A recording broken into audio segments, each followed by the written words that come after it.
Hola, bienvenidos a Big Lift.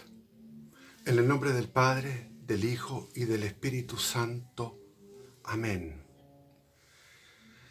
Invoco al Espíritu Santo para que me guíe en mis palabras, para que este relato sea ajustado 100% a la verdad.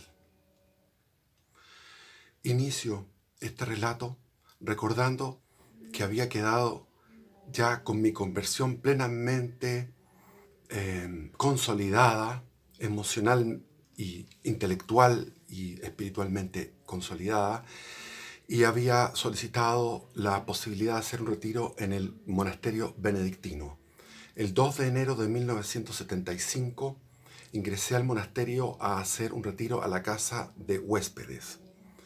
Me llamó la atención la pulcritud, el aroma que tenían esas dependencias, con un piso de un ladrillo muy bello, muy bien lustrado, y el hermano que era el que estaba a cargo de la hospedería era el hermano Martín, quien junto a el padre era prior, no era el prior, pero estaba el viceprior, no sé cómo se llamará, era el segundo de a bordo, era el padre Gabriel Guarda, un intelectual, un historiador y arquitecto. Junto con el hermano Martín, el padre Guarda y el hermano Martín, construyeron aquel monasterio que es una obra espléndida, magnífica, de arquitectura espiritual, católica, moderna, en los años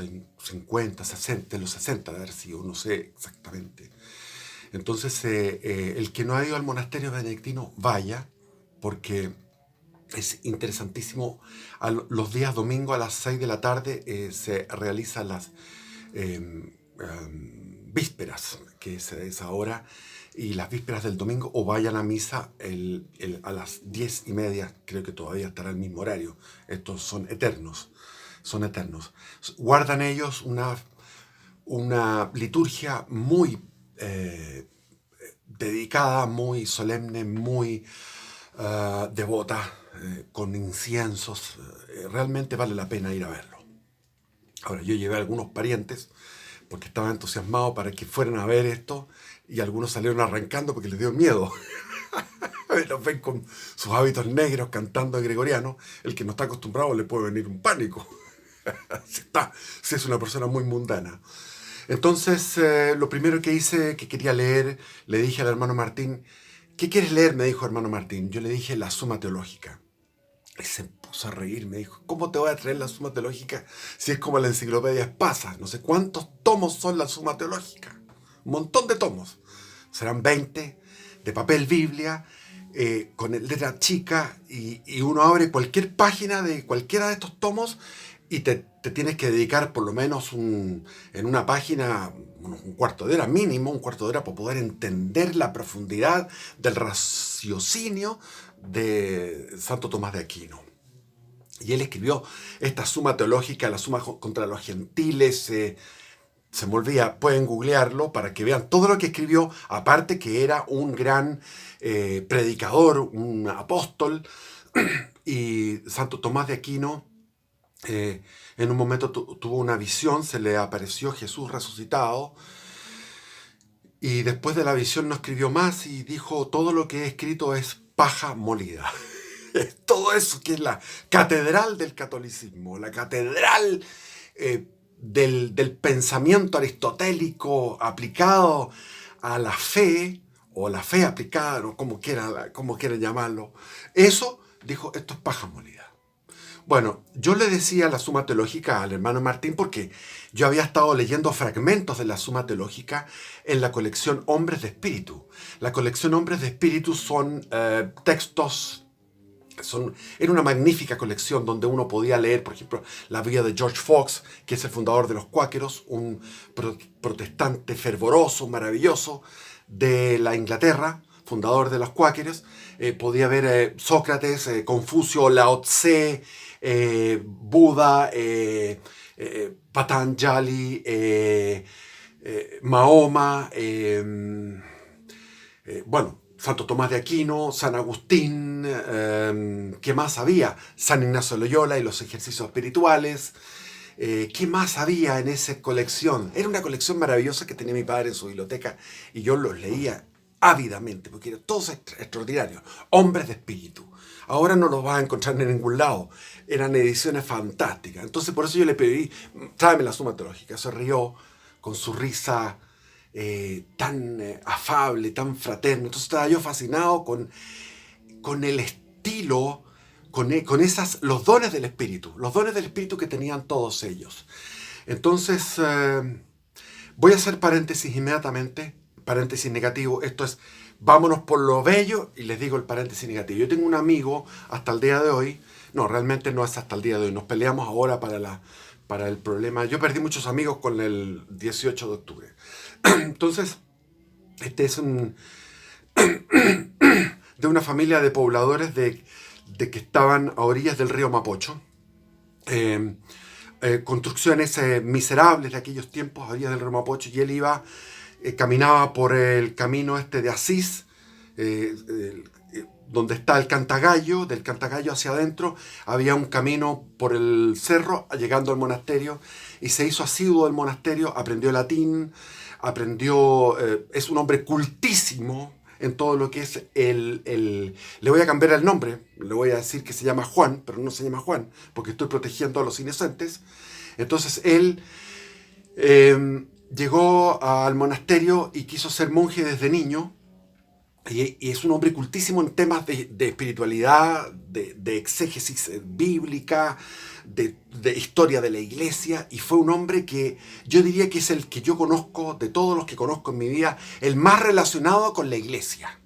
O sea, conocía la iglesia con la iglesia militante, conocía el monasterio, el otro convento, la cuestión de allá, el movimiento de renovación carismática, la fundación de los padres etcétera, para los curas obreros, todo lo que pueden imaginarse de la iglesia católica, él lo dominaba. Entonces nos encontramos después de años. Él estaba contento que yo había vuelto a la fe después de haber estado en un paréntesis de, no sé, 30 años, no sé cuánto, no, un montón de tiempo que estuve sin fe. Entonces volví a la fe y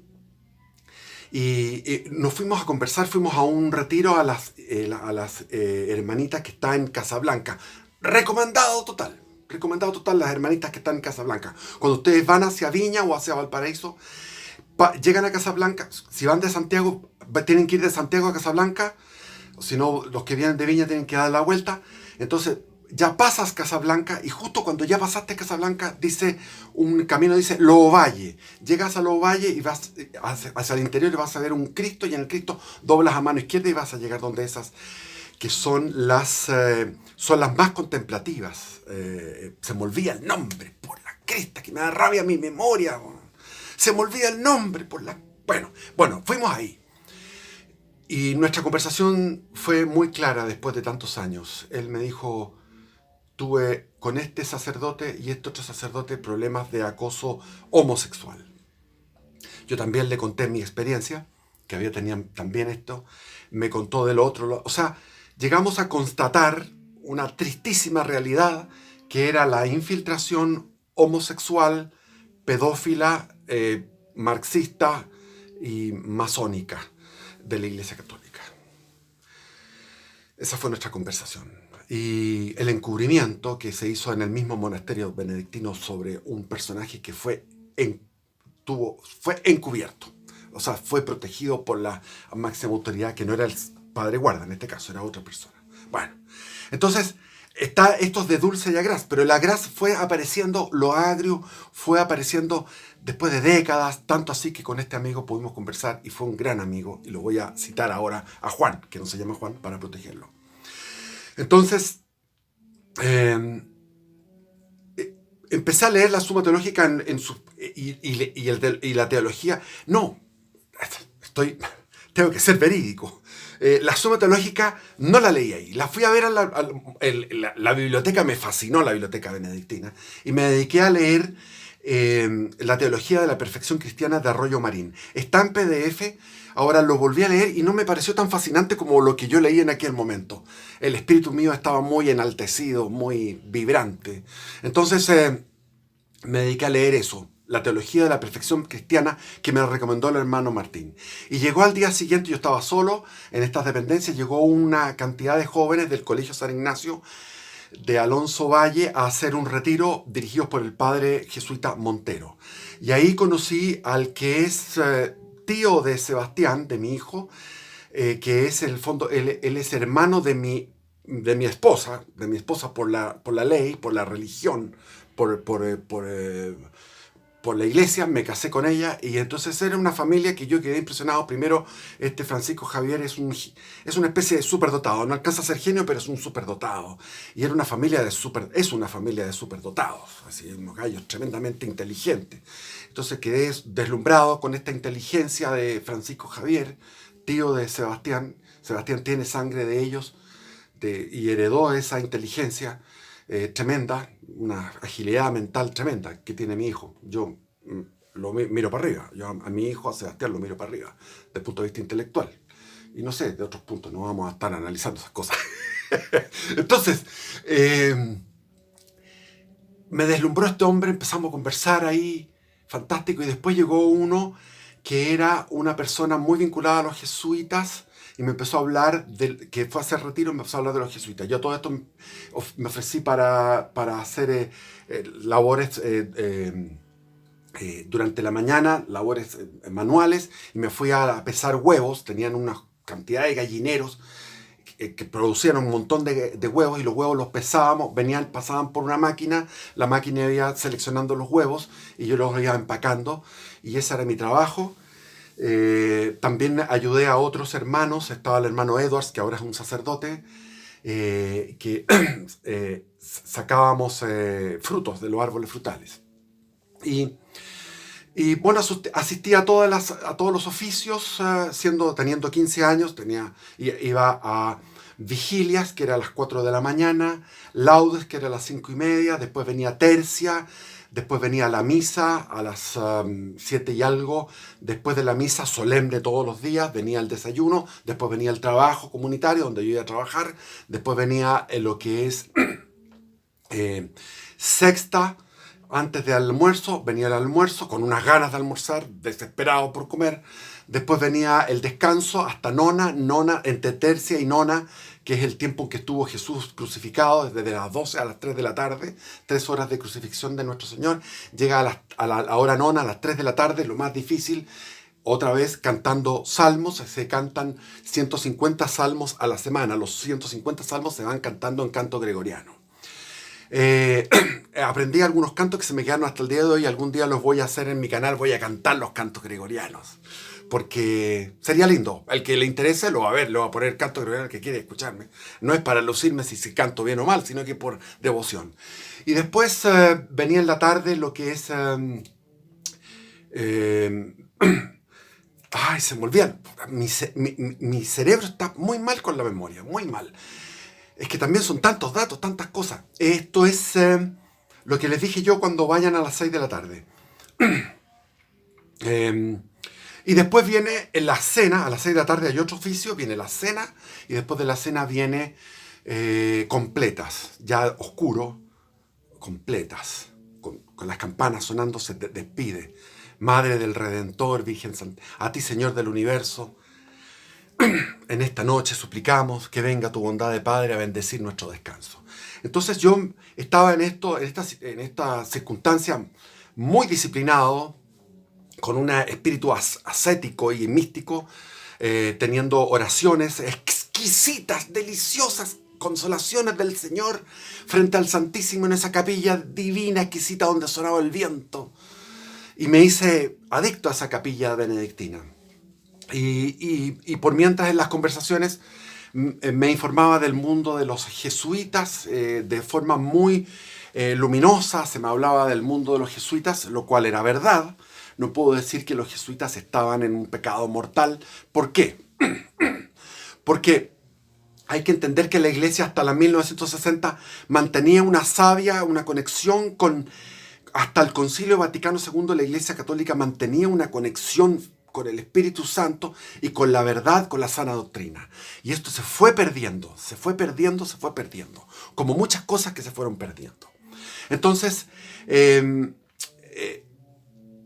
quedé con los datos de teléfono y todo para poder acudir ya en marzo a los jesuitas y conocerlos, y porque me interesaba, sentía la vocación de ser religioso y sacerdote. Entonces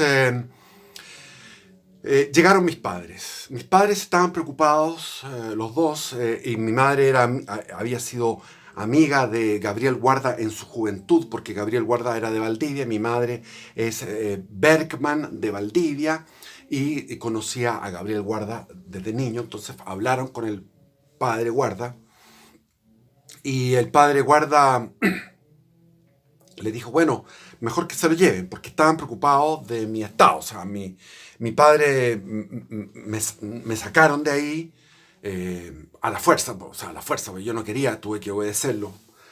Hice una confesión, otra confesión con el padre Guarda, le confesaba mis masturbaciones, y el padre Guarda se reía y me decía, bueno, me decía, esto es como es como tener un refrigerador lleno de helados. No te puedes comer todos los helados porque te va a hacer mal. Tienes que comerte de vez en cuando un helado. Yo dije, pero qué liberal este hombre. Y dije, yo estaba llorando por mi pecado. Bueno, entonces mis padres me llevaron donde un doctor, que no sé qué especialidad era. Parece que era psiquiatra medio disfrazado, porque me estudió cómo estaba corporalmente, o sea, me hizo algunas... Bueno, y le dijo a mis padres, bueno, este niño tiene que llevar una vida normal, está exacerbado en esta vida, no es conveniente, tiene que llevar una vida normal. Mi padre me dijo, tú si sigues así vas a terminar como esos locos que están en la plaza de armas gritando, porque en esa época había uno de ojos claros que saltaba todo el rato y decía, gloria a Dios, gloria a Dios, gloria al pulento, gloria, y se iba a su casa, que está en la gran avenida, o sea, eran 30, 40 cuadras, y iba todo el rato, gloria a Dios, gloria a Dios, gloria a Dios, y uno se metía, porque iba mucho al centro, el centro era la vida de Santiago, entonces uno iba con algún amigo, años después iba con un amigo que estábamos tomando una Coca-Cola con un sándwich, con un completo, qué sé yo, en alguno de estos lugares, y aparecía este hombre así por afuera, gloria a Dios, gloria a Dios. Entonces mi padre estaba preocupado de que yo me rayara. Entonces, para prevenir eso, me mandó a donde un pariente cercano, no voy a dar más datos, un pariente cercano, a Viña y a Reñaca, a una casa en Reñaca. Entonces es impresionante el estado de gozo espiritual que uno puede tener estando en lugares de una frivolidad y un mundanismo tremendo. Tremendo. Entonces, estaba en esta casa de Reñaca con una vista al mar espectacular, se veía Valparaíso al fondo. Usted, el que ha estado en Reñaca, sabe cómo es esto, es extraordinario, bello. Abajo la playa y el sol, y leyendo los pensamientos de Padre Hurtado, que el Padre Hurtado es un gran pensador, no es cualquier pensador, es un gran pensador. El Padre Hurtado tiene reflexiones extraordinarias, como son los santos, la inteligencia de un santo. El santo tiene, sobre todo, aforismos que son extraordinarios. Entonces yo disfrutaba del Padre Hurtado. El Padre Hurtado, como le han dado como huasca al Padre Hurtado, entonces todo el mundo dice, no quiero saber nada más. A mí también me carga que le hayan puesto la estación de metro que se llamaba Pila del Ganso, era tan bonita, Pila del Ganso, le pusieron una estación Padre Hurtado. A todos le ponen Padre Hurtado, los hueones. Eso es lo que hace, es un efecto contrario, como Bernardo Higgins. Todo el mundo odia a Bernardo Higgins porque le han puesto a Bernardo Higgins todo el rato y no saben la profundidad del personaje. Bernardo Higgins es fascinante, es lo más fascinante que hay. Pero claro, entonces van los tipos en Curacautín y la sean a Arturo Prat y Bernardo Higgins y los arrastran, hicieron ese malón allá en Curacautín, los mapuches alzados. Le llamo yo mapuche porque son mapuches. Ya. Entonces, vámonos al tema. Este pariente cercano, me fui con ellos, eran una cantidad de jóvenes que habían terminado su cuarto medio de un colegio de élite de Santiago, un colegio de primer nivel de Santiago. Y todos ellos eran sumamente materialistas, preocupados por el dinero, estaban todo el rato pensando en su éxito económico y no tenían ninguna característica de lectores, de vida interior, cero. Iban ellos en una caravana de autos mi pariente iba adelante en moto, guiándolos. Arrendaron un departamento en la Avenida Perú y se dedicaban, yo no sé cómo, todavía hasta el día de hoy no me explico cómo lo hacían, se dedicaban a tener orgías todas las noches, o no sé si noche por medio, no sé cómo habrá sido, pero tenían orgías permanentes con un montón de niñas que no sé cómo las encontraban, que eran niñas de pueblo. Sacaban niñas del pueblo. Cómo las familias de esas niñas les permitían hacer eso. O sea, ya estábamos hablando en 1975, verano, y ya sucedían esas cosas.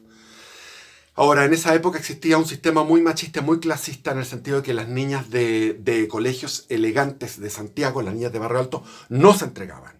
Eran, sino por decir, el 95% de las mujeres de clases altas o medias altas no se entregaban y se mantenían vírgenes, o por lo menos llegaban a virginidad a su pololeo y a su matrimonio. Entonces era un estado de cosas muy conservador, pero por otro lado había un machismo en el cual las madres o los padres le daban plata al hijo, porque siendo hombre tenía que desfogarse y satisfacer sus instintos, inclinaciones irresistibles, y les podían pagar o prostitutas o financiar moteles, o en este caso tenían un departamento para ellos, y tenían estas orgías.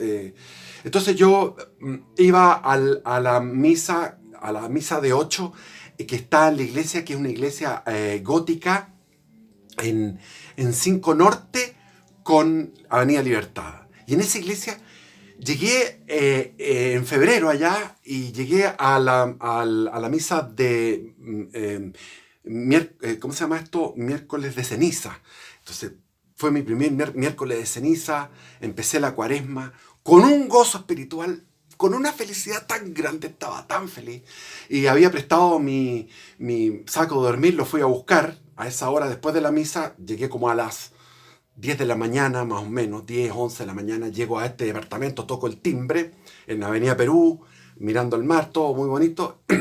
Y veo que cuando voy a tocar el timbre, salen un montón de niñas de pueblo, más o menos bonitas, y que a tomar el ascensor eran como unas 10 niñas, jovencitas. Y estos gallos estaban todos con unos ojos, las cuencas de los ojos negras, porque estaban ojerosos, todos estaban ojerosos.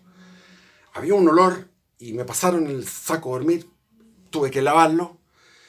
Y bueno, saludé a estos gallos, que eran todos de clase acomodada, pero hay una reflexión en todo esto. Hay una masa crítica en los colegios del Barrio Alto. Se produce una masa crítica en la cual van llegando elementos de clases medias ascendentes. En este caso, el que tenía mi saco de dormir, no puedo dar su nombre porque es un nombre, lo joda el tipo. Entonces, pero él era hijo de un masón. Era hijo de un masón de clases ascendentes, con nombres extraños, clases ascendentes. Entonces, se produjeron en aquellos tiempos, en algunos colegios, que hubo una masa crítica de gente que va ascendiendo socialmente, económicamente, y que no tienen tradición aristocrática. Entonces la aristocracia se perdió. Se perdió porque muchos elementos de familias aristocráticas dejaron de seguir la tradición católica, la tradición espiritual, la tradición de lectura, la tradición de ser hombres cultos, y se renunciaron a eso para seguir la moda de los coetáneos, de la gente que vivía de sus compañeros de curso, compañeros de colegio. Entonces se generó una subcultura de tipos que no eran aristocráticos, sino que eran burgueses, lascivos, avaros, interesados 100% por lo económico, y nada más que por lo económico, y por la posesión de las mujeres. Por lo tanto, por obtener a las mujeres más hermosas. Esto es una competencia por quién era el macho alfa en términos económicos, para obtener la mujer más hermosa y generar familias bien constituidas, comillas. Entonces, Me tocó ver aquello, me tocó ver a la... Conocí en una noche que fui para allá, me llevaron, anduve en moto, nunca había andado en moto atrás de la moto a una velocidad de 40 por hora, estaba muerto de miedo por la avenida Libertad. Y ahí conocí, me dijo, esta es la Romina. La Romina era una ninfómana. Y me trajo recuerdos de tres experiencias. He tenido tres experiencias con ninfómanas. La primera fue con la Romina mirándola. No son experiencias, sino que mirándola. Nunca he tenido experiencias con carnal. Después, la segunda fue cuando estaba en París.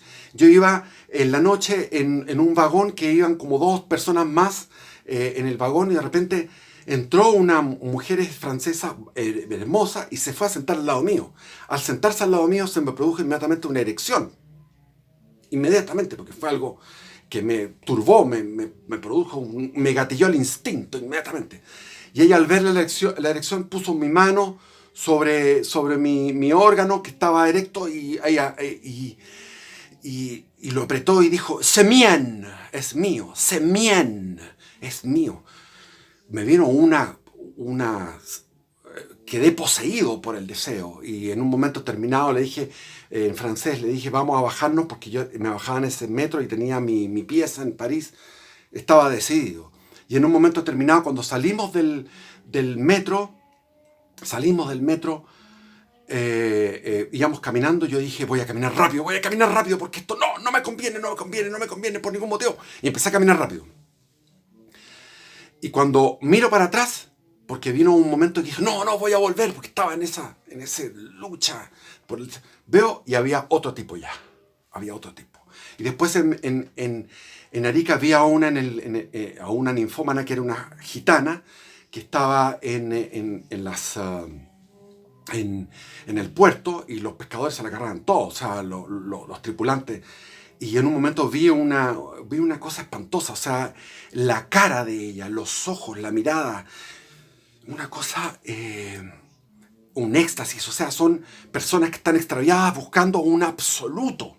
Buscan un absoluto, o sea, es la sed de Dios. Estamos, lo que dice San Agustín, Padre, nos hiciste para ti y nuestro ser no descansa mientras no estemos en ti, porque lo único que nos puede saciar es Dios, el infinito, la Santísima Trinidad revelada, Jesús, el Espíritu Santo, es lo único que nos puede satisfacer. Entonces yo quedé consternado en Arica frente a eso, consternado al ver esa mirada de ella horizontal. Bueno, olvidémonos de Viña, de Reñaca y vámonos de vuelta a marzo. En marzo estoy conociendo a Christopher Wall, que era el encargado de las vocaciones sacerdotales. ¡Uy, se me acabó el tiempo y tengo tanto que contar! ¡Puta madre, weón! Voy a hacer uno al tiro y voy a seguirme con el otro al tiro. Voy a irme con el otro al tiro porque hay harto que contar. No sirve para nada este tiempo. El tiempo no es nada, weón. La caga así. ¡Pah! Bueno. Entonces, llegué a lo que es el antiguo colegio de Alonso Valle, donde estaban lo que eran las salas de clase. Cada sala de clase era una celda, comillas, era una celda. Y ahí estaba la habitación de Brian Christopher Wall Caron, un inglés de 1,90 m y tanto, buen mozo, ojos celestes, mirada de águila profunda, hiperculto, había estudiado en Alemania, bueno, como buen jesuita había tenido los jesuitas tenían la preparación, lo que se llama el noviciado, 2 años, el junioriado, que eran 3 años, después estudiaban filosofía, después estudiaban una carrera, terminaban una carrera, después estudiaban filosofía 3 años y teología 4 años. Entonces, anda sumando, tenían en total 2 más 3 más 3 más 4 más una carrera, o sea, terminaban siempre ordenándose sacerdotes a los 33, 34 años, si entraban a los 18, él había entrado a los 17 años en Londres y él era hijo de una familia que producía tanques y que tenía una casa a orillas del río Támesis, y él estaba bañándose cuando era niño. Cuando era niño se bañaba en el río Támesis a orillas, y al otro lado cayó una B-2 de Hitler. Contaba eso. Era un tipo que no se repetía nunca. Nunca lo vi repetirse. Nunca. Tenía un montón de historias. Y como dirían algunos, dirían, este es un mitómano, como dicen de mí, que yo soy mitómano. Bueno, podríamos decir de lo mismo, pero no es mitomanía, era la cantidad de historias que tenía. Entretenidísimo. De partida contaba de su experiencia en el noviciado, donde llegaban ingleses ya de edad, de veintitantos años, para leer ya eran mayores, que lloraban y lloraban en los ejercicios espirituales en la primera semana, que la primera semana es recordar los pecados de tu vida, y se acordaban de sus pecados, de cómo había matado a sangre fría a un japonés en Birmania. Entonces se acordaba de ello. Y que se iban a una azotea y él hacía ayunos en la azotea, y después que era un gran... se había peleado con su padre a combos porque quería irse a la Royal Navy, quería ser marino como buen inglés. Y el padre le dijo que no, y la cuestión, y se agarraron a combo, y él hasta el día de hoy se sentía culpable de aquello porque no pudo, el padre se murió y él no pudo pedirle perdón por los combos que le había dado a su padre. Entonces a los 17 años entró a ser jesuita, y ahora sé que colgó la sotana y que está casado y viviendo en Londres hace años. Y Christopher Wall era un hombre muy entretenido. O sea, tú podías estar una noche y él te dedicaba una noche entera. Él podía estar una noche entera hablándote. Y al lado de su celda, de estas, que eran unas cosas altas, de 4 o 5 metros, diría, de altitud, que eran salas de clase del primer colegio, y un claustro adentro, con araucarias, con una fuente, con pececillos. Una tranquilidad. A una cuadra de la Alameda, silencio total. La capilla, silencio total, silencio absoluto en la capilla, a una cuadra de la Alameda, por la cantidad de construcciones que resguardan esa capilla.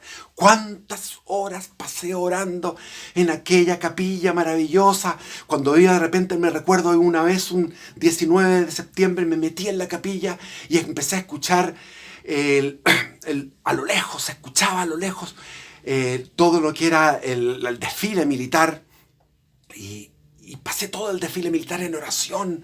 O cuando mi padre estaba por morirse, mi padre, mi primo hermano, estaban los dos en la UTI, estaban por morir, y yo me puse a rezar por los dos, y estuve 4 horas de rodillas orando, salí pidiendo por mi padre. Y al lado de él estaba el padre Jiménez, que estaba lo veía todos los años que fui allá, 3 años enteros que nunca lo vi parado, siempre estaba en el escritorio, trabajando en su escritorio, y sacaba un libro de teología, y en las noches iba a tocar el órgano de la iglesia, y tú te metías en la iglesia en la noche a orar y escuchabas tararán, tararán, tan, tararán, tan, tan, tan, tan, tan. Voy a hacer un video de nuevo, voy a seguir